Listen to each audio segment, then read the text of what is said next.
গল্পের আসরবাই অগ্নিলা চ্যানেলে আপনাদের সবাইকে স্বাগত জানাচ্ছি।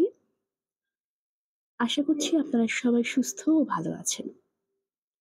আমাদের আজকের গল্প লীলা মজুমদারের লেখা গুপির গুপ্তখাতা। আমরা এটিকে 3 ভাগে ভাগ করেছি। আজ রয়েছে এর প্রথম পর্ব। অনেকদিন আগের ঘটনা, ভুলে যাব মনে করে সব এই লিখে দিলাম। রোজ রোজ এরকম হতো। হঠাৎ একদিন এমনি হলো যে মনে করলে এখনো গা শিরশির করে। একটা গাড়িতে ঠান দিদি, শ্যামাদাস কাকা, বেরিঞ্চাদা আর আমি। গাড়ি চলছে তো চলছে, থামবার নামটি করে না। এদিকে খিদে তেষ্টাও পায় না।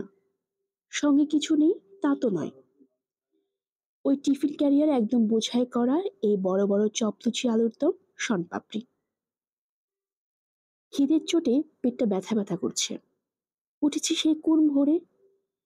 তত সকালে কখনো আমার ঘুম ভাঙে না। কাকেরা ডাকেনি, যারা রাস্তায় জল দেয় তারা আসেনি।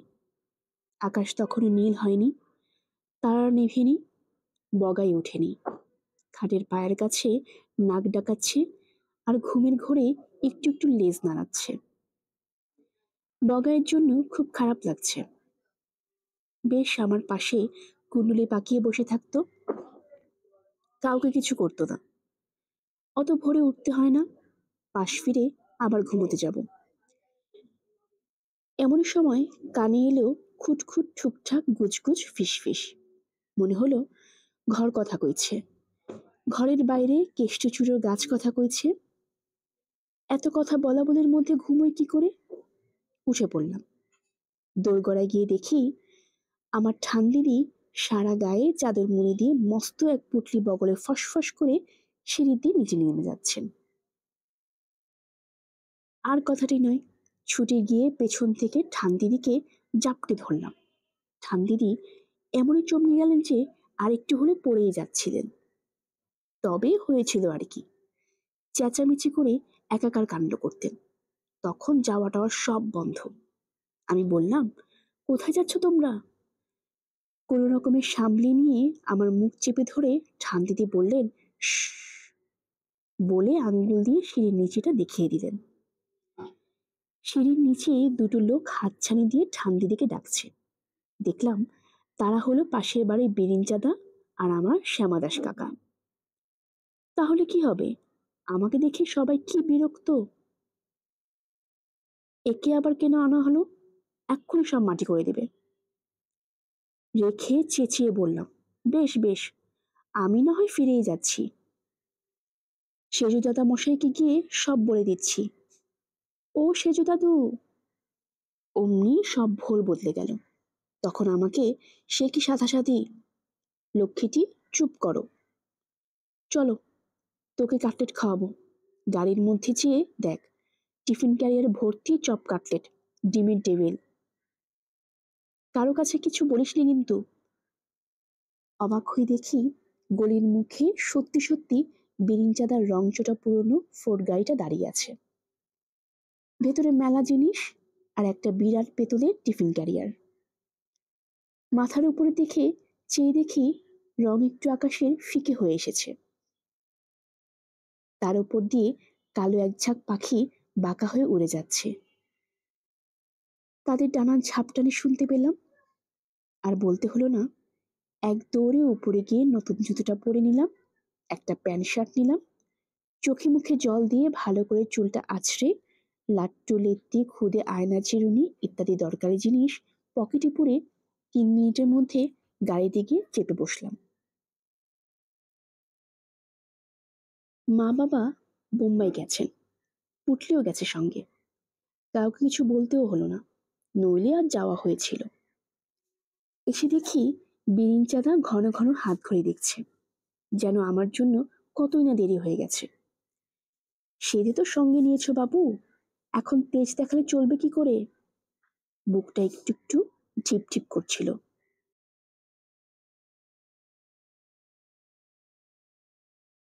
এখন এই শেষ মুহূর্তে ধরা পড়লেই তো সব পণ্ড। সেজু দাদুর নাকি ইঁদুরের পায়ের শব্দে ঘুম ছুটে যায়। কিন্তু কিচ্ছু হলো না। বিরিঞ্চাদার গাড়ি, তবে বিরিঞ্চাদা দারুণ ক্যাবলা, গাড়ি চালাতে ভয় পায়। তাই শ্যামাদাস কাকা চালাচ্ছে, আমি গিয়ে তার পাশে বসলাম। পারলে আমি কখনো পেছনে বসি না। শ্যামাদাস কাকা খুব ভালো গাড়ি চালায়, স্টার্ট দিতে এতটুকু আওয়াজ হলো না। ওই তো লড়বড়ে গাড়ি, মনে হয় চলতে গেলে এক্ষুনি সব খুলে খুলে পড়ে যাবে। কাছাকাছি কোথাও নয়, চললাম শটান কলকাতার বাইরে। পথঘাট ভো ভো, এত ভোরে কারো ঘুম ভাঙেনি। মাটি থেকে এক হাত উপরে একটা ধোয়া মতো বিছিয়ে রয়েছে, ঠান্ডা ঠান্ডা হাওয়া দিচ্ছে। আস্তে আস্তে ভোর হয়ে এলো। পূর্ব দিক ফর্সা হবার আগেই দেখলাম পশ্চিম দিকটা লাল হয়ে উঠেছে। গোয়াল ঘরে সব গরুরা ডাকতে লাগলো, এখান থেকে ওখান থেকে মুরগিরা বেরিয়ে এলো। গায়ের লোকদের জেগে ওঠা দেখতে পেলাম। গাড়িতে কেউ কথা বলে না। এমনিতেই বিরিঞ্চাদা গাড়িতে এমনই দারুণ শব্দ হয় যে খুব না চেঁচালে কিছু শোনা যায় না। তার উপর মনে হলো এদের সবার মনে যা ভয়। দু একবার জিজ্ঞেসও করলাম, কিন্তু কেউ কিছু বলে না। উল্টে সে কি ধমক ধমক করতে লাগলো, কি দরকার রে বাবা, তোরা ভয় পেলে আমার আর কি। খিদে খিদে পাচ্ছিল। কাল রাতে পিসিমার কড়াইতে আঠা তৈরি করা নিয়ে রাগমাগ করে ভালো করে খাইনি।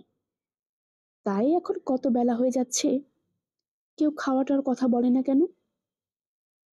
নড়ছি চড়ছি, এমনই সময় বিরিঞ্চাদা আমার কানের কাছে মুন্ডুটা এনে বলল, এই চুপ করে বস না, বেশি কথা টথা বলিস না, তাহলে তোকে এত বড় গাদা চুইংগাম দেব না। আমি তো অবাক, একটা টিকটিকির লেজ কাউকে কখনো দেয় না, ও দেবে আমাকে এক গাদা চুইংগাম, তবেই হয়েছে। এমনই করে কত মাইল যে চলে এসেছি তার ঠিক নেই। বেশ বেলা পড়েছে। এমন সময় দূর থেকে দেখি রাস্তা যেখানে রেলের লাইন সেখানে পার হয়েছে।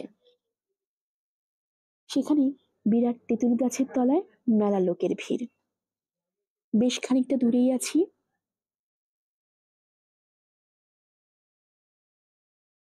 কিন্তু শ্যামাদাস কাকা দেখলাম খুব ঘাবড়েছে, স্টিয়ারিংটাকে কষে চেপে ধরেছে। হাতের গিঁটগুলো সব সাদা সাদা হয়ে উঠেছে, চুলগুলো খাড়া খাড়া, সারা কপাল জুড়ে এই বড় বড় ঘামের ফোঁটা। সত্যি বিষম ভিড়। আরেকবার অবাক হয়ে যে শ্যামদাস কাকার দিকে তাকিয়েছি, সে কর্কশ গলায় বলল, কিছু করবার না থাকে তো আমার দিকে না তাকিয়ে বুড়ো আঙ্গুল চোষ।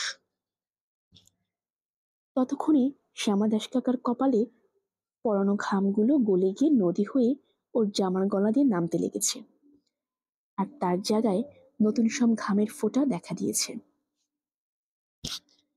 ভিড়ের কাছে গিয়ে পৌঁছলাম। দেখি একটা চাওলা তার ছোট্ট তোলা উনুন, চোঙা দেওয়া পেতলের চাদানি আর টুকরি করে মাটির ভার নিয়ে একেবারে কাজ ঘেঁষে বসে আছে। কিন্তু শ্যামাদাস কাকা যেন দেখতেই পাচ্ছে না। মুন্ডু ঘুরিয়ে পেছনের সিটের দিকে চেয়ে দেখলাম ঠান দিদি আর বিরিঞ্চাদাও চোখ গোল গোল করে ওর দিকে চেয়ে আছেন। গালের রং ফ্যাকাশে, মুখে কথাটি নেই। কি জানি বাবা। ভিড়ের জন্য গাড়ি থামাতে হয়েছে। উঠে দাঁড়িয়ে মুন্ডু বাড়িয়ে দেখতে চেষ্টা করছিলাম যার ট্রেনে কাটা পড়েছে তাদের মাথাগুলো একেবারে আলাদা হয়ে গেছে কিনা, কিন্তু কিচ্ছু দেখা গেল না, মরা না কিছু না। চাওয়ালার কাছে দেখলাম কাচের বাক্সে বাদর বিস্কুট। কি ভালো খেতে বাদর বিস্কুট, শক্ত, সোদা, গন্ধ চমৎকার। কিন্তু পয়সা করি নেই। এদিকে এরা সব যেন ভয়ে কাঠ। ভিড়ের মধ্যে চেয়ে দেখি ঠাসাঠাসাহি গাদাগাদি করে রয়েছে সন্দেহজনক কত যে লোক তার ঠিক নেই। সেই সঙ্গে লাঠি হাতে নীল পাগড়ি কত পুলিশ। কিছু একটা যে ঘটেছে সেটা ঠিক। ডেকে জিজ্ঞেস করতে গেলাম, এই পাহাড়ওয়ালা কুছ হুয়া? কিন্তু জিজ্ঞেস করব কি, মুখ হা করতে বিরিঞ্চাদা আর ঠান্দি ফিরে আমার মুখ চিপে ধরলেন। আর শ্যামাদাস কাকা পর্যন্ত আমার দিকে ফিরে বলল, ইডিয়েট। সামনেই একটা রোগা লোক দাঁড়িয়েছিল, গায়ে গেঞ্জি, পরনে লুঙ্গি, চুল কোকড়া, তেল চুকচুকে। সে আমাদের গাড়ির পাদানির উপর চড়ে পান খাওয়া লাল দাঁত বের করে হাসতে লাগলো। দেখলাম ওর কানে সোনার মাকড়ি পরা আর একটু করে চুল লাগানো। তাহলে নাকি পানি খেলেও মুখ পোড়ে না, একদিন দেখতে হবে। লোকটা নিজের থেকে বললে, এখানকার জমিদার বাবুর স্ত্রীর মুক্তোর মালা হারিয়েছে, তাই ধরপাকড় চলছে। আমাদের গাড়ির লোকেরা এতক্ষণ কাঠপুতলের মতো সামনের দিকে চেয়ে বসেছিল, এবারে তিনজন একসঙ্গে বিষম একটা স্বস্তি নিঃশ্বাস ফেলে ওই লোকটার সঙ্গে মেলা গল্প জুড়ে দিল। ওইখানে লেভেল ক্রসিং এর ধারে ভিড়ের পাশে গাড়ির দাঁড় করিয়ে শ্যামাদাস কাকা ও বেরিঞ্চাদা আর ঠান্দিদি সেই লুঙ্গি পরা মাকড়ি কানে অচেনা লোকটিকে কি যেন না বলল তার ঠিক নেই। অবাক হয়ে সব শুনলাম। আগে এসব কিছুই জানতাম না। বলল, আমরা নাকি মোটরে গয়া যাচ্ছি ঠান্দিদির বাবার পিণ্ডি দিতে, অথচ ঠান্দিদির যে আবার বাবা আছে এ তো কখনো শুনিনি। নিজেই উনি যথেষ্ট বুড়ো। ঠান্দিদি নাকি পিণ্ডি দেবেন, বিরিঞ্চাদা জোগাড় দিবে, শ্যামদাস কাকা গাড়ি চালাবে, আর আমি হলাম ঠান্দিদির নাতি, নাকি কেঁদে কেটে সঙ্গ নিয়েছি। ঠান্দিদিকে ছেড়ে এক দণ্ডও থাকতে পারি না। এই বলে ঠান্দিদি আমার মাথায় হাত বুলিয়ে চুল নোংরা করে দিলেন। আমি এমনই অবাক হয়ে গিয়েছিলাম যেন কিচ্ছু বললাম না, শুধু পকেট থেকে আয়না চিরুনি বের করে চুলটাকে যত্ন করে ফের আশ্রয় নিলাম। আশা করি এতেই ওকে যথেষ্ট শিক্ষা দেওয়া হলো। ঠিক সেই সময় সাদা পেন্টুলুন পরা কালো ইন্সপেক্টর বাবু ভিড় ঠেলে এসে হাজির, আর অমনি লুঙ্গি পরা লোকটা টুক করে নেমে হাওয়া। শ্যামাদাস কাকাও ঘন ঘন হর্ন দিতে লাগলো। ঠান্দিদি আর বেরিঞ্চাদা এদিক ওদিক গাছপালা দেখতে লাগলেন, যেন কিছুই জানেন না। ইন্সপেক্টর বাবুকে শ্যামাদাস কাকা সিগারেট খাওয়ালো, আর সে বলল, ওকে। অমনি ভিড়টা দুভাগ হয়ে গেল, আর আমরা রেলের লাইন পার হয়ে ওপারে পথ ধরলাম। আর থাকতে পারলাম না। স্টিয়ারিং এর উপর শ্যামাদাস কাকার হাতটা চেপে ধরে বললাম, বলতেই হবে, কেন পালাচ্ছ তোমরা? ওর হাতটা অমনি স্টিয়ারিং থেকে খসে গেল, আর গাড়িটাও ল্যাগ ব্যাক করে উঠল। শ্যামাদাস কাকা তো হা। পেছন থেকে ঠান্দিদি গম্ভীর গলায় বললেন, পেছনে হুলিয়া লেগেছে, না পালিয়ে উপায় নেই। হুলিয়া লেগেছে? ইস! শ্যামাদাস কাকার কাছে আরেকটু ঘেঁষে বসলাম। সে বলল, উহ উহ, গিয়ার চেপ, কেউ না। বেরিঞ্চাদা বললে, আমার ফেরারি ঘর বাড়ি ছেড়ে চিরকালের মতো চলে যাচ্ছি, হলো এবার? ভোর স্তক খালি বলে কোথায় যাচ্ছি, কেন যাচ্ছি, কেমন এবার খুশি তো? ঠান্দিদি ব্যস্ত হয়ে বললেন, না না, চিরদিনের জন্য মোটেই না। ডিসেম্বর মাসে ওর পরীক্ষা না, তাছাড়া মশলার কৌটা তো ফেলে এসেছি, তার জন্য একবার ফেরা দরকার। তারপর সবাই চুপ। কে জানে হুলিয়ারা কামড়ায় কিনা। পথটা ক্রমে নির্জন হয়ে এসেছে। দুপাশে বড় বড় বটগাছ পথের উপর ঝুঁকে পড়ে, পাতায় পাতায় মিলিয়ে মাথার উপর যেন ছাদ তৈরি করেছে। বিষম নিরিবিলি, এত নিঝুম যে দিনের বেলাতেও ঝিঝি পোকা ডাকছে। শুনতে শুনতে কেমন ধারা ঘুম এসে যায়। মনে হয় ঝিঝিরা কত দূর চলে যাচ্ছে, আবার কাছে আসছে। শ্যামাদাস কাকা হঠাৎ পথের ধারে গাছতলা ঘেঁষে গাড়ি থামিয়ে ফসফস করে নিঃশ্বাস ফেলতে লাগলো। অমনি আমিও সিটের পেছনে চড়ে বসে ঠান্দিদিকে মুখ করে রেগে বললাম, কেন বললে কান্নাকাটি করে সঙ্গে নিয়েছি? তোমরা নিজেরা আমাকে জোর করে ধরে আনোনি, কাটলেট খাওয়াবার লোভ দেখিয়ে চুইংগাম দেবে বলে আমাকে নিয়ে আসুনি। পাছে সেজু দাদুকে সব বলে দিই ভয়ে ভয়ে। ওরা তার কোনো উত্তর না দিয়ে নিঃশ্বাস বন্ধ করে একসঙ্গে বলল, কি সব বলে দেবে? তুমি তার কি জানো? কি আর করি, পকেট থেকে টিনের ব্যাং বের করে কটকট করতে করতে লাগলো। তাই দেখে ওরা আবার সব আরাম করে বসলো। রুমাল দিয়ে ঘাম মুছবে বলে শ্যামাদাস কাকা পকেটে হাত পুরে দিল। দিয়েই কিন্তু এক হাত লাফিয়ে উঠে চাপা গলায় বিরিঞ্চাদাকে বললাম, বিরিঞ্চি, দেখ তো পকেটে যা মনে হলো সত্যি সত্যি তাই কিনা।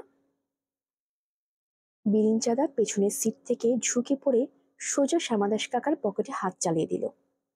টেনে বের করলো এক ছড়া মুক্তার মালা, ঠিক যেমনটি গোপলার বইতে পড়েছিলাম। গোল গোল জমানো চোখের জলের মতো এক ছড়া মুক্তোর মালা। তাতে সকালবেলার রোদ পড়ে লাল নীল সবুজ রং ঠিক রচ্ছে। শুনেছি এসবের জন্য রক্তগঙ্গা বয়। ঠান্দিদি বললেন, ইস শ্যামদাস, তোর পেটেও তো ছিল। বিরিঞ্চাদা বলল, তুই সব পারিস রে শ্যামদাস, কিন্তু কখন করলি তাই ভাবছি। আমি বললাম, শ্যামাদাস কাকা করবে জমিদার গিন্নির মালা চুরি, আর শুলো দেখলে ওর দাঁত কপাটি লেগে যায়, ও করবে চুরি। কি হয়েছে বলবো? ওই লুঙ্গি পরা লোকটি নির্ঘাত মালাটা ওর পকেটে চালান করেছে।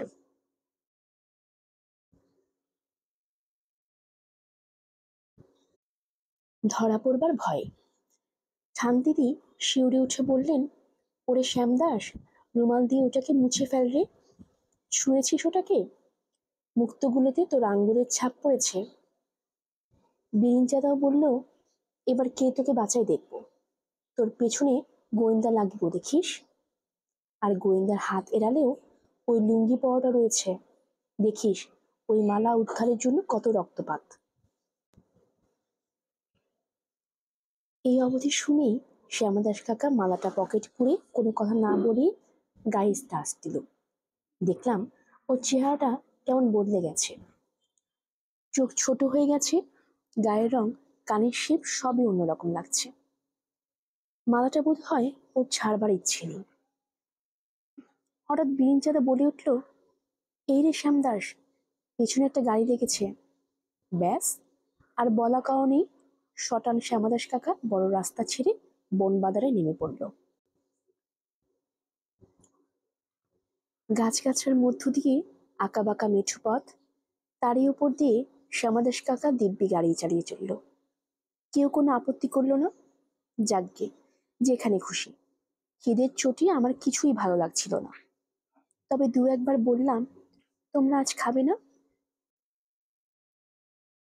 কি জ্বালা, কেউ কোনো উত্তর দেয় না। পেছনে ফিরে বললাম, তবে আমি খাই। খড়খড়ে গলায় ঠান্দিদি বললেন, সারাক্ষণ শুধু খাই খাই, বলছি পেছনে ছলিয়া লেগেছে। হুলিয়া আবার কি? বিরিঞ্চাদা বিরক্ত হয়ে বলল, ন্যাকা, হুলিয়া আবার কি? ধরলে পর টেরটা পাবি। চারদিকে ঝোপঝোপ, উঁচু উঁচু গাছের শেকড়, মাঝে মাঝে একটু খোলা জায়গা, বড় বড় কালো পাথর।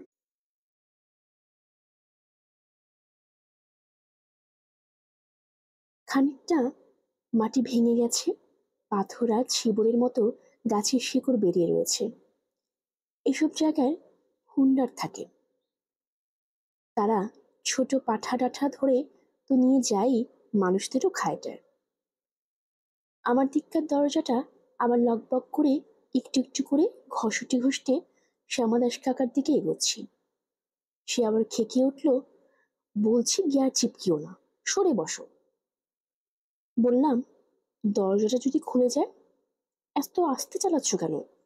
কিছুতে যদি লাফিয়ে পড়ে? শ্যামাদাস কাকা বিরক্ত হয়ে তখনই গাড়ি থামিয়ে বলল, বেশ তো, আমার চালানো পছন্দ না হয় তুমিই চালাও না। কি সুন্দর রাস্তা দেখছো না? তুমি এদিকে এসো, আমি ওধারে যাই। ততক্ষণে রাস্তাটা সরু হতে হতে একটা পায়ে চলা পথ হয়ে দাঁড়িয়েছে। গাছগুলো ভিড় করেছে। সত্যি বলছি, ঝিঝির ডাকে কান ছালাপালা হয়ে যাচ্ছিল। ঝিঝির ডাকে কিরকম মন খারাপ লাগে, খিদেও পাচ্ছিল। পকেট থেকে টিনের ব্যাগটা বের করে আবার কটকট করতে লাগলাম। আরো খানিক দূর যাওয়া গেল, শেষটা বটগাছের তলায় শ্যামাদাস কাকা গাড়ি থামালো। চারদিক থমথমে চুপচাপ, ঝিঝির ডাক, পাতার শিরশির, আর দূরে কোথাও জল পড়ার শব্দ। এইসব জায়গাতে বোধ হয় হুন্ডাররা জল খেতে আসে। ছোট নদীর ধারে বালির উপর দিয়ে হেঁচড়ে কিছু নিয়ে গেলে তারা দাগ দেখা যায়, কিন্তু তখন আর কিছু করবার উপায় থাকে না। খিদে। তখন শ্যামাদাস কাকা নিজে থেকেই বললে, খিদেই পেটের এদিক ওদিক জুড়ে গেছে। যাক, বাঁচা গেল। বিরিঞ্চাদা আমাকে বলল, ওঠ না, আমার পায়ের কাছ থেকে টিফিন ক্যারিয়ারটা নামিয়ে খোল দেখিনি। পুজোয় জল আছে, বেড টের কর। আমার এখনো হাত পা কাঁপছে, পেটের ভেতর কেমন যেন করছে, নে বের কর। টিফিন ক্যারিয়ার খুলে দেখি লুচি, পটল ভাজা, আলুর দম, মাংসের বড়া, জিবে গজা। যদিও ডিমের টেবিল, সোনপাপড়ি মোটেই নেই। দরজার খোপে পুরনো খবরের কাগজ ছিল, তাতে করে যত্ন করে ওদের খাওয়ালাম। শ্যামাদাস কাকা 20টা লুচি খেলো। বিরিঞ্চাদার দেখলাম ভয়ের চোটে খিদে বেড়েছে। খালি ঠান্দিরই নাক সিটকে একটু দূরে বসে ফলমূল খেলেন, কিন্তু আমি ছাড়া আর কেউ খুশি হলো বলে মনে হলো না। খাওয়ার পর জল খেয়ে পকেট থেকে একটি লোমওয়ালা লেমন জুস বের করে মুখে পড়ে যেই বলেছি, কি আরাম, অমনি ওরা সব রুখে দিল। আরাম? আরামটা কোথায় পেলি তাই বল।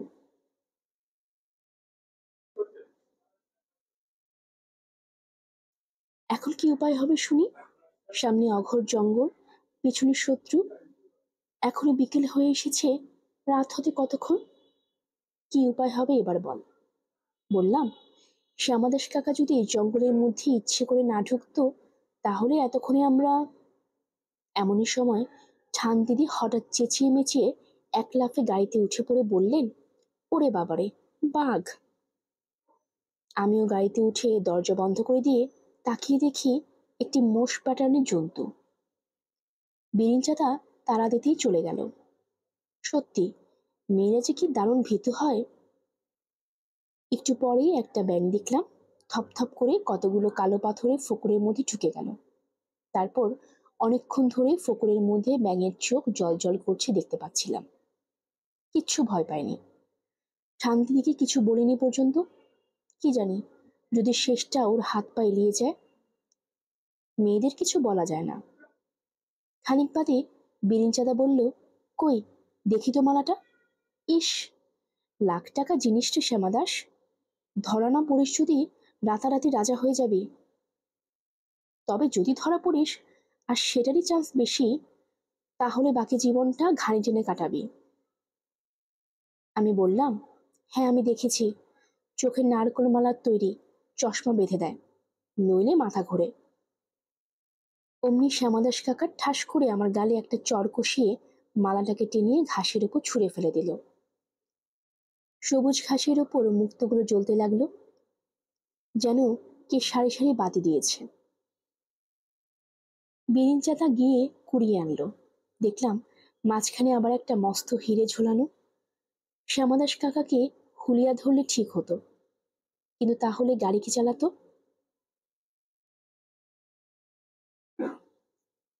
চারদিক চেয়ে দেখলাম মাথার উপর বট গাছটা মেঘের মতো অন্ধকার তৈরি করে রেখেছে। কতগুলো ঝুড়ি মাটিতে নেমেছে, কতগুলো শূন্যে ঝুলছে, বাতাস লেগে একটু একটু দুলছে, আর ডালের ভেতর দিয়ে পাতার ফাঁক দিয়ে ছেঁড়া ছেঁড়া সূর্যের আলো কেমন একটা সবুজ রং ধরে আমাদের গায়ে এসে পড়েছে। শিরশির বাতাস বইছে। শ্যামাদাস কাকা বিরিঞ্চাদার হাত থেকে মালাটা ছিনিয়ে নিয়ে আবার পকেটে পুরে ফেলে বলল, এসব সামান্য জিনিসে আমার কোনো লোভ নেই রে বিরিঞ্চি। ও মলা, আর কি দেখাচ্ছিস? জানিস, আমার ঠাকুরমার গায়ে দুপুরে 1 লাখ টাকার আর সন্ধেবেলায় 3 লাখ টাকার গয়না থাকতো। এত গয়না ছিল যে নিজেই জানতেন না কি আছে না আছে। ওদের বাড়িতে বাইরে থেকে গয়না পরে কেউ যদি আসতো, তো মনে করতেন বুঝি ওরই গয়না নিয়েছে। এমনই করে কত যে শত্রু তৈরি করেছিলেন, শেষটা তাতেই ওর কাল হলো। আমি বললাম, কেন কেন, কি হয়েছিল? শ্যামাদাস কাকা বললেন, আহ, গল্প বলবার সময় হুড়ো দিতে হয় না। কি রূপ ছিল তার তা জানিস? ওর পাশে যে দাঁড়াতো তাকে বাদরের মতো দেখাতো। দুধের মতো রং, গোড়ালি পর্যন্ত কাস্ত্র কোকড়া, চুল কান পর্যন্ত টানা চোখ, মুক্ত শাড়ির মতো দাঁত। 3 লাখ টাকার গয়না পরে শুতে যেতেন। আমি বললাম, ইস, তারপর কি হলো? নিশ্চয়ই খারাপ কিছু। শ্যামাদাস কাকা বকে যেতে লাগলো। একদিন সকালে উঠে দেখেন সব চুরি গেছে। শত্রুর তো আর অভাব ছিল না। রাতারাতি কে এসে গা থেকে সমস্ত খুলে নিয়ে চলে গেছে। ঠাকুরমা টেরও পাননি। সকালবেলা তাবিজ ঢিলে হয়ে গেছে মনে করে কুনুই খামচাচ্ছেন। চেয়ে দেখেন কোথায় তাবিজ? সোনার তাবিজ নেই। হীরের রতন চুর হওয়া নীলকান্তমণি বসানো চরণপদ্ম, ফিরোজা দেওয়া মুক্তোর সাতনড়ি, কিচ্ছু নেই। নাকচাবিটাও অবধি খুঁটে তুলে নিয়ে গেছে। একটা দীর্ঘ নিঃশ্বাস ফেলে শ্যামাদাস কাকা বলল, আমার মন বলছে এই মালাটাও সে চুরি করা জিনিসেরই একটা। কিছুরই ফর্দ করা তো আর ছিল না। তবে এটার কতই বা দাম হবে? বড় জোর 20-25 হাজার। বিরিঞ্জাদার সামনের দিকে ঝুঁকে বলল, দেখ শ্যামাদাস, তোর মনে পাপ ঢুকেছে। তুই খুব ভালো করে জিনিস এইটা সে জমিদার গিন্নির মালা। হয়তো ওই লুঙ্গি পরা লোকটা তোর সঙ্গে শর্ট ছিল।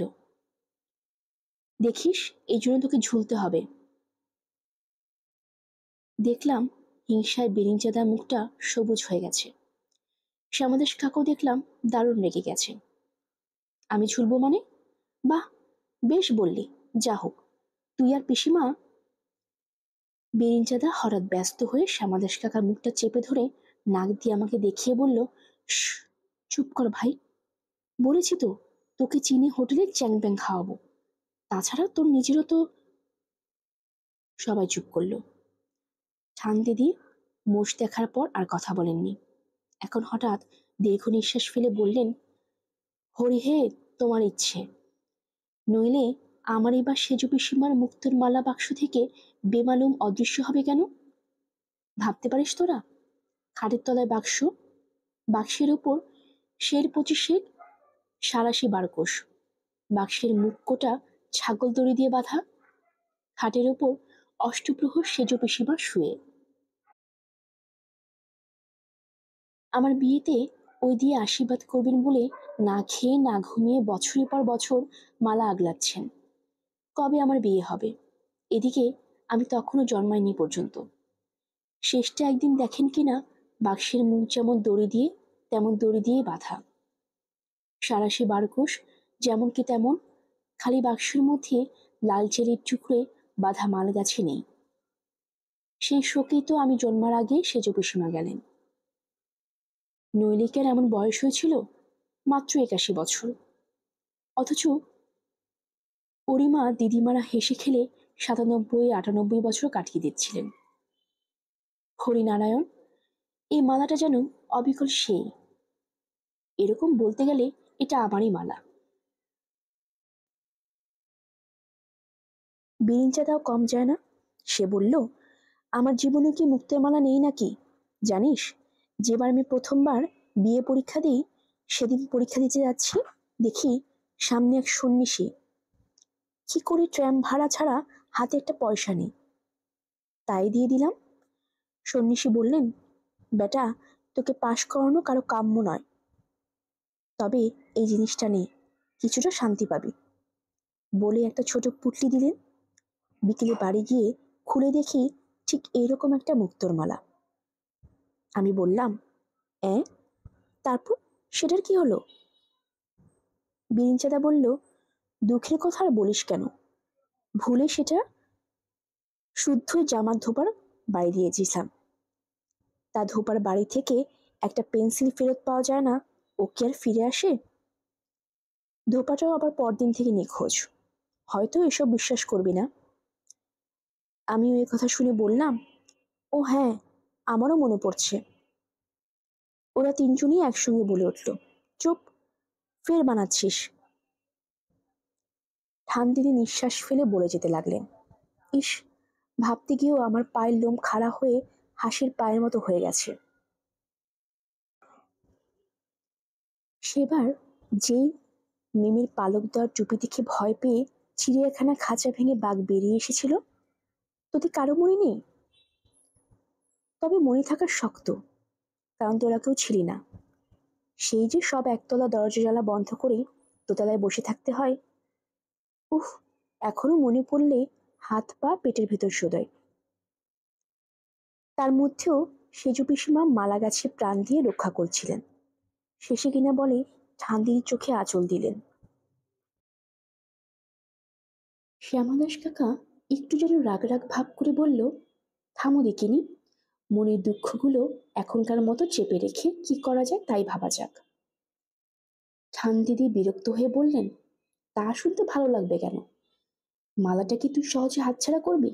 বেশ, চল, যা হোক কোথায় একটা ব্যবস্থা করা যাক। ওঠ, চল। শ্যামাদাস কাকা বলল, চল বললি তো আর চলা যায় না। আসল কথা হলো ও গাড়ি এখনকার মতো 1 ইঞ্চিও চলবে না। ওর তেল ফুরিয়ে গেছে, ওর সব কটা টায়ার ফুটো হয়ে গেছে। তাছাড়া কিছুক্ষণ ধরে ওর পেটের ভেতর থেকে কিরকম একটা গো গো শব্দ বের হচ্ছে, সে আমি একেবারেই ভালো বুঝছি না। বিরিঞ্চিদা বেজায় চটে গেল, ইয়ে, টায়ার সব ফুটো করে দিয়েছ? ওর দাম কত তা জানো? আর গোগোর শব্দ তো আগে ছিল না। শ্যামাদাস কাকা আরো বলল, তাছাড়া রাস্তাও তো এখানে শেষ হয়ে গেছে, এখন উপায়টা কি হবে তাই বলো। এই বলে তিনজনই আমার দিকে চেয়ে রইল। আমি বললাম, কি আবার হবে, চলো হাঁটা দেওয়া যাক, হেঁটে গিয়ে আশ্রয় খুঁজে নেওয়া যাক, সেখানে মাথা গোঁজাও যাবে, ফন্দিও পাকানো যাবে। ঠান্দিদি চটে গেলেন, ফন্দি পাকানো আবার কি?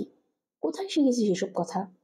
তাছাড়া ওই লাখ টাকার মালা হাতে নিয়ে এই ভর সন্ধেবেলা অঘোর বনের মধ্যে হেঁটে বেড়াবো? বেঘরে অচেনা আস্তানা আশ্রয় নেব? তোর প্রাণে কি একটু দয়া মায়া নেই রে? বললাম, বেশ, তাহলে হেঁটো না, গাড়িতেই বসে থাকো।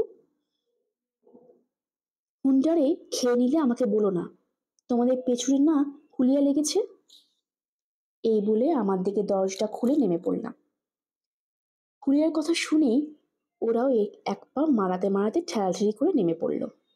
উফ, বসে থেকে থেকে হাতে পায়ে খিল ধরে গেছিল। খানিক হাত পা সোজা বাঁকা করে বাবা যেমন বলেছিলেন সেই রকম করে খিল ছাড়ালুম। ওরা অবাক হয়ে দাঁড়িয়ে দাঁড়িয়ে দেখতে লাগলো। তারপর বিরিঞ্চিদা বলল, যত ঢং, নে নে, গাড়ির কাজটা তোল, দরজাগুলো এঁটে দে। আমারও যখন তখন হাতে পায়ে খিল ধরে যায়। টিফিন ক্যারিয়ে 2-4টে লুচি টুচি যা পড়েছিল পকেটে ভরে নিলাম, তারপর পেছনের জানলা দরজা বন্ধ করলাম। তখন শ্যামাদাস কাকা বলল, আর হ্যাঁ, দেখ, আমি যা ভুলো মানুষ, মালাটাও বরং তোর কাছেই রাখ, আমি আবার কোথায় হারিয়ে ফেলবো। বলে মালাটা একরকম জোর করে আমার হাতের মধ্যে গুজে দিল। বেশ, একটু হাসি পেল আমার। মালা হাতে নিয়ে জানলা তুলতে লাগলাম, তারার আলোতে মুক্তগুলো ঝিকপিক করতে লাগলো। হঠাৎ আমার গা শিউরে উঠল, বুকের রক্ত হিম হয়ে গেল। যা ঘটবার নয় তাই ঘটে গেল। কিন্তু কেউ কিচ্ছু খেয়াল করলো না, তাই আমিও স্রেফ চেপে গেলাম। সে কি ঘন বন, চারদিক থেকে অন্ধকার ঘনিয়ে আসতে, খোলা জায়গায় তবু চারপাশটা দেখতে পাচ্ছিলাম। এখানে তারার আলো পৌঁছায় না, হাজার হাজার বর্ষার জল খেয়ে খেয়ে গাছপালাগুলো অসম্ভব রকম বেড়ে গিয়ে মাথার উপরেও আরেকটা জমাট অন্ধকার বানিয়েছে। তার উপর বৃষ্টি পড়তে শুরু করেছে। সেই বৃষ্টির জল পাতা থেকে পাতায় খসে টুপটাপ করে আমাদের গায়ে মাথায় ঝরে পড়ছে।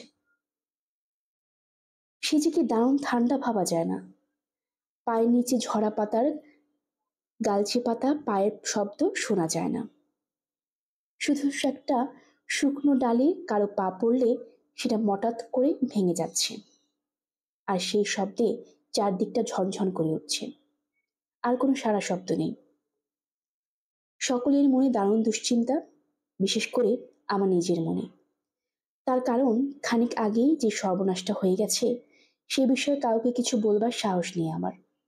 যাই হোক, সরু বনপথ ধরে একজনের পেছন একজন কাছাকাছি ঘেঁষে চলছি।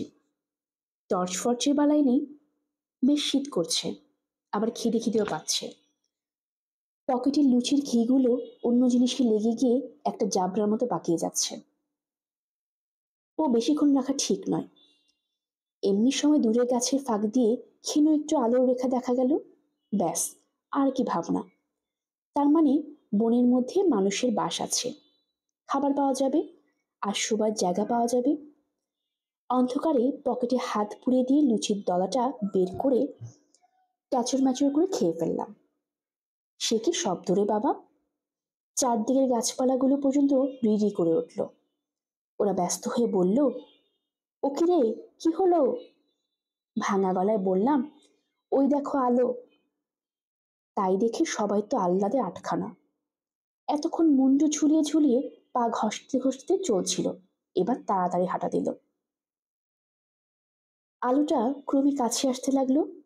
যখন খুব কাছে পৌঁছালাম দেখলাম একটা ফাঁকার মতো জায়গা, তার মাঝখানে ছাই রঙের প্রকাণ্ড পুরনো বাড়ি।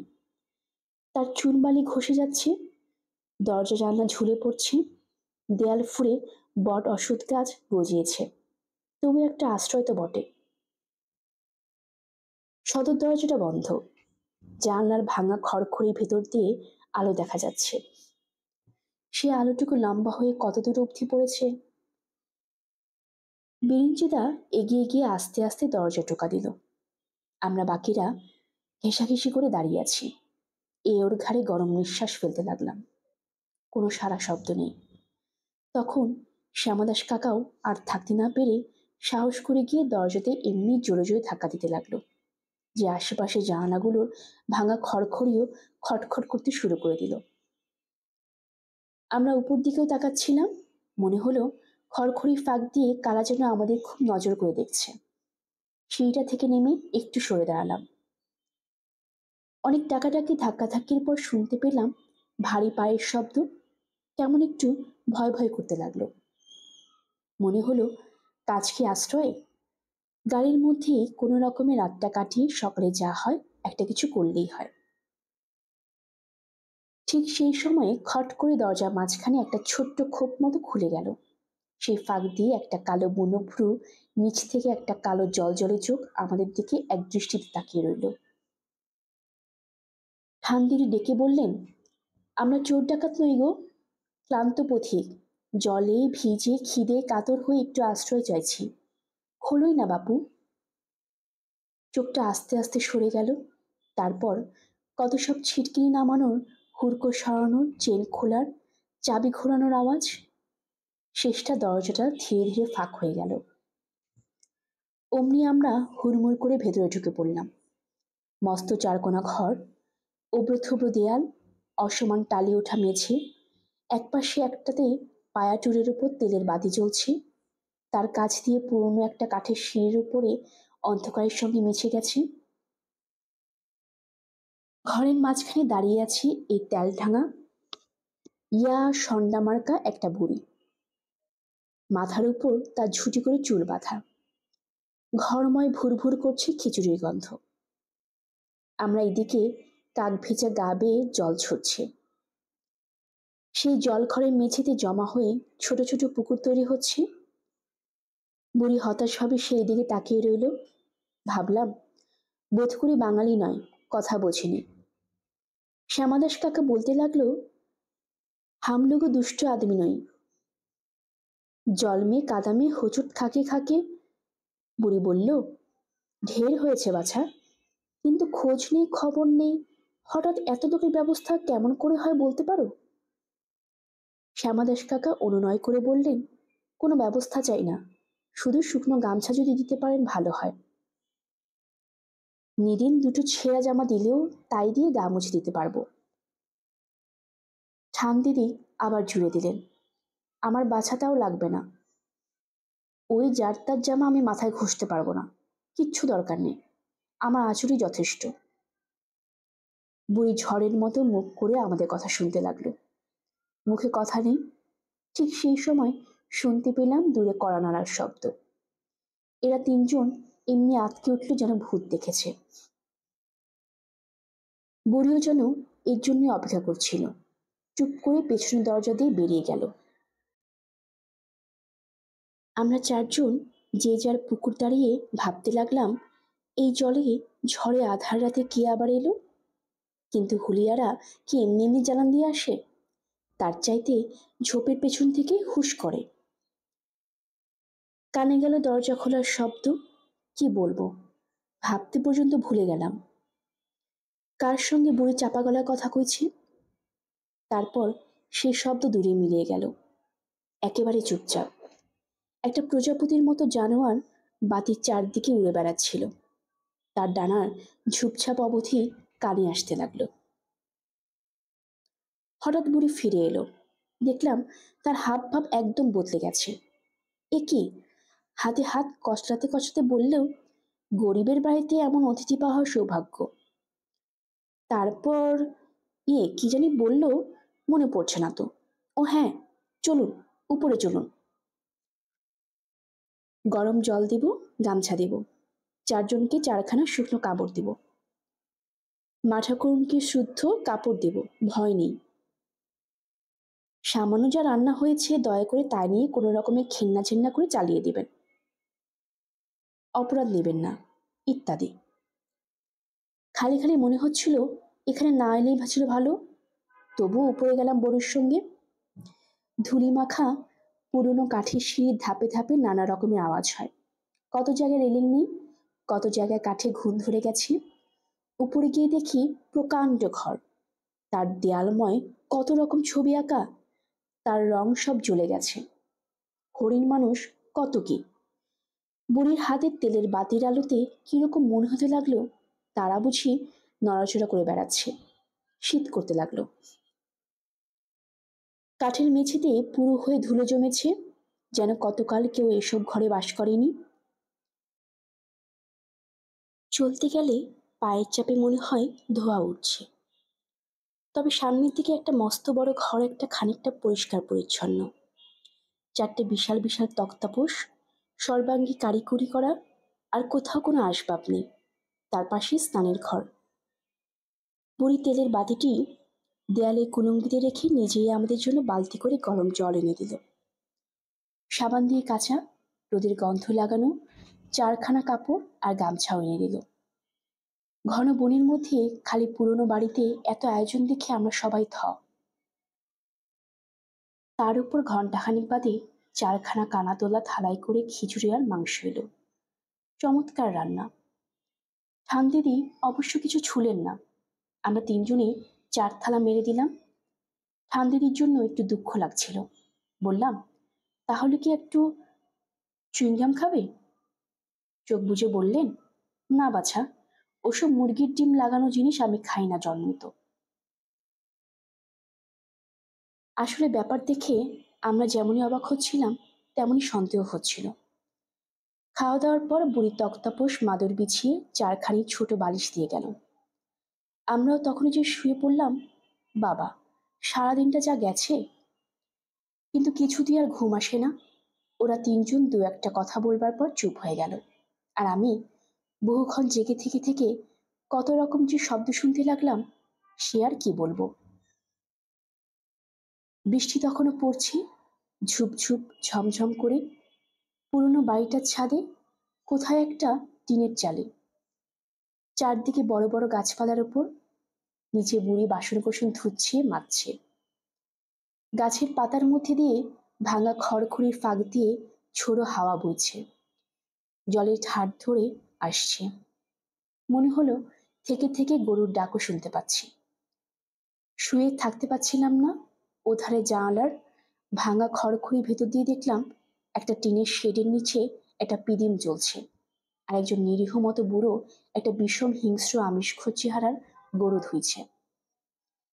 এত রাতে গরু ধোয়ানো কিসের জন্য ভেবে পেলাম না। যাই হোক, বাড়িতে তাহলে অন্য লোকও আছে। কেমন যেন ভয় খানিকটা কেটে গেল। জানালা থেকে যেই ফিরেছি অমনি মনে হলো আমাদের ঘরের দরজাটা আস্তে আস্তে বন্ধ হয়ে গেল। আমার গায়ে রক্ত জড়ো হয়ে গেল। একটুক্ষণ ঠায় দাঁড়িয়ে রইলাম। কানের মধ্যে কি একটা ঝিমঝিম শব্দ। ওগুলো ঝিঝি পোকা নয়, রক্ত চলাচলের শব্দ। ঘরে কোনো সারা শব্দ নেই। কে জানে, ওরা বোধহয় সত্যি ঘুমিয়ে পড়েছে। বাইরে গাছপালার মধ্যে তখনও একটু একটু বাতাস বইছে, আর অনবরত ঝিরঝির করে বৃষ্টি পড়ছে। মুক্তোর মালাটার কথা ভাবতেও ইচ্ছে করছিল না। যাকগে, গুটি গুটি গিয়ে শুয়ে পড়লাম। তাতেই কিন্তু অত বড় খাটটা মরমর করে মচমচ করে উঠল। আশ্চর্য যে মালাটার কথা এরা একবারও জিজ্ঞেস করলো না। একটু আগেই ভয়ে ভাবনায় মুখে কথা সরছিল না, আর এখন সব দিব্যি ঘুমোচ্ছে। আশ্চর্য। শুয়ে শুয়ে ভাবতে লাগলাম, কি অদ্ভুত লোকেরা। কলকাতা ছেড়ে তো এত সহজে এক পা নাড়াতে চায় না, আর আজ কেমন সাত সকালে রওনা। আস্তে আস্তে পকেট থেকে একটা চুইংগাম বের করলাম। অমনি মোড়কের কাগজটা এমনি সাংঘাতিক জোরে খড়মড় করে উঠল যে নিজেই দারুণ চমকে গেলাম। এক টুকরো মুখে দিয়ে বাকিটা খুব সাবধানে পকেটে পুরলাম। ইস, লুচিগুলোর ঘিতে পকেটটা কি বিশ্রী হয়ে আছে। হাতটি বের করে মাথায় মুছে ফেললাম। হঠাৎ মনে হলো হুলিয়ার কথা। ঝেড়ে ফেলা গেছে তো, নাকি শুকে শুকে হালুম হুলুম করতে করতে এখানেও হানা দেবে। ভয়ের ছুটে চুইংগামটা প্রায় গিলিয়ে ফেলেছিলাম। অনেক কষ্টে জিভ দিয়ে চিপকে ধরে দাঁতের পেছনে গুজে দিলাম। বাবা, আমার সারা রাতের আহার, একটু বাদেই চিনিটা উঠে যাবে। তখন বেশ টেনে টেনে লম্বা করা যাবে। গিলে ফেললেই হয়েছিল আর কি। আচ্ছা, হুলিয়া ওদের সন্ধান পেল কি করে? বিরিঞ্চিদা না হয় পাশের বাড়িতে থাকে, কিন্তু শ্যামাদাস কাকাদের বাড়ি তো শ্যামবাজারে। আশ্চর্য, মেলা টাকা বিরিঞ্চিদার। এই বড় বাড়ি, এই গাড়িটা, আর কি চাল। ওর চাকর নাকি ওর জুতো খুলে দেয়, কিন্তু গাড়ি চালাতে পারে না। কবে একবার নাকি পুলিশ চাপা দিয়ে থানায় টানায় গিয়ে একাকার। শ্যামাদাস কাকা দারুণ ভালো গাড়ি চালায়, ভেতরকার সব কলকবজা জানে। তবে ছেলেবেলা থেকেই আমার সঙ্গে তেমন সম্ভাব নেই। এইসব ভাবতে ভাবতে ঘুম এসে গেল। চোখ বন্ধ হয়ে আসতে লাগলো। কানের মধ্যে রক্ত চলাচলের শব্দ, বৃষ্টির শব্দ, জঙ্গলের শব্দ সব দূরে সরে যেতে লাগলো। প্রায় ঘুমিয়ে পড়েছিলাম। এমন সময় কাঠের সিঁড়ি আস্তে আস্তে ক্যাচ ক্যাচ মটমট করে উঠল। তখনই আমার ঘুম একেবারে ছুটে গেল। একদম সজাগ হয়ে গেলাম। ছোটবেলা থেকে আজ পর্যন্ত যত চোর ডাকাতের গল্প পড়েছি, মনের মধ্য দিয়ে একের পর এক সব পাস করে গেল। চোখটা একটু ফাঁক করে দরজার দিকে চেকে রইলাম। ঠান দিদি আর বেঞ্চিদা যেমন চুপ করে শুয়েছিল তেমনই রইল। শুধু শ্যামাদাস কাকা দেওয়ালের দিকে ফিরে ঘরর করে নাক ডাকতে লাগলো। তাই বুঝলাম সে জেগে আছে। গল্পের আসর বাই অগ্নিলা চ্যানেলে আপনারা শুনছিলেন লীলা মজুমদারের লেখা আজকের গল্প গুপির গুপ্তখাতা। আজ ছিল এই প্রথম পর্ব। আমাদের গল্প পাঠ আপনাদের কাছে কেমন লাগে অবশ্যই আমাদেরকে কমেন্ট করে জানাবেন। সবাই ভালো থাকবেন, নতুনদেরকে জানিয়ে দেবেন, সাবস্ক্রাইব করে পাশে থাকবেন। ধন্যবাদ।